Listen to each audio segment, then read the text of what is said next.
Now we will talk a bit more about sales about yourself and from your perspective of your working. And I'm start with how are you dressed?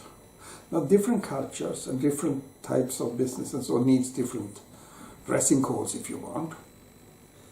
But in many cases, one thing that's an advantage is if you are better dressed than the buyer. It might not be so in every culture, but in many cultures that's a good thing to be. So make sure that you are better dressed and better in all ways so that they will be impressed by you, so that they listen more and better to you. But sometimes how you dress is what is suitable. If you are in this fishing equipment shop, maybe you should be staff dressed like a fisher person, more like a sporty kind of nature thing, that you should get that feeling which you have when you're out in the nature.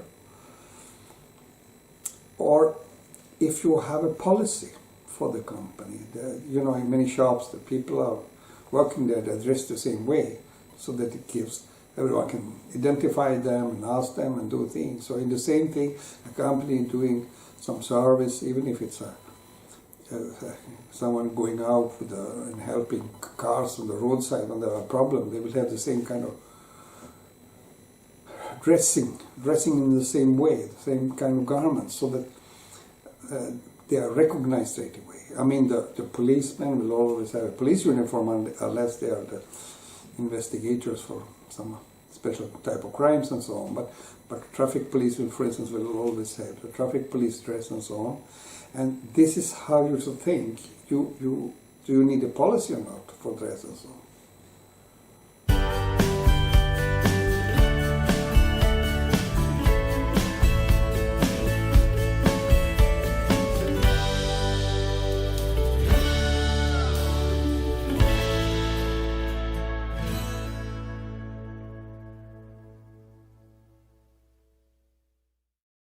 Another thing is how you talk. I can go deeper to it here, but just think of it for yourself. How are you talking?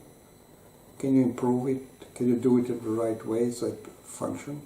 And as I said before, normally talk more about the buyer when you talk to the buyer and less about yourself. That's the thing. And of course, in this kind of business, there's a secret rule. Regardless what you think, don't talk about politics and religion when you talk there. Okay, they can talk about it, you can listen, you can ask questions, but avoid arguing about, because things like that can be very sensitive and you can easily lose buyers because you express your point of view. And when you're in front of a buyer situation, see if it's the right time now to talk to that person. Now, a father who has a screaming daughter on his side that he has to take care of at that moment, maybe you should wait 2 minutes for him to calm down her before you try to talk to him. Like that. You have to think. And finally, I want to say one more thing which is very important, which is your responsibility. And that is, when you have met possible buyers where you didn't have a deal, what we can call no deal yet, but there was a possibility something could come up, then you must follow up.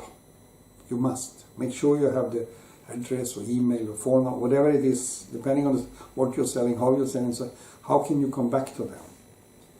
And it could be later or it can be in a short time. Maybe the person is nearby and you can follow up 15 minutes later. But maybe you should do it next week. But don't let the gap be too long, because then they will have forgot what they already had agreed with you. The shorter distance in time between when you talk to them first time and when you follow up with them is better. But there could also be a special event. Let's say a buyer say, well, I cannot do this before Christmas. Okay, so then you make sure note in January, for January, that January you will come back.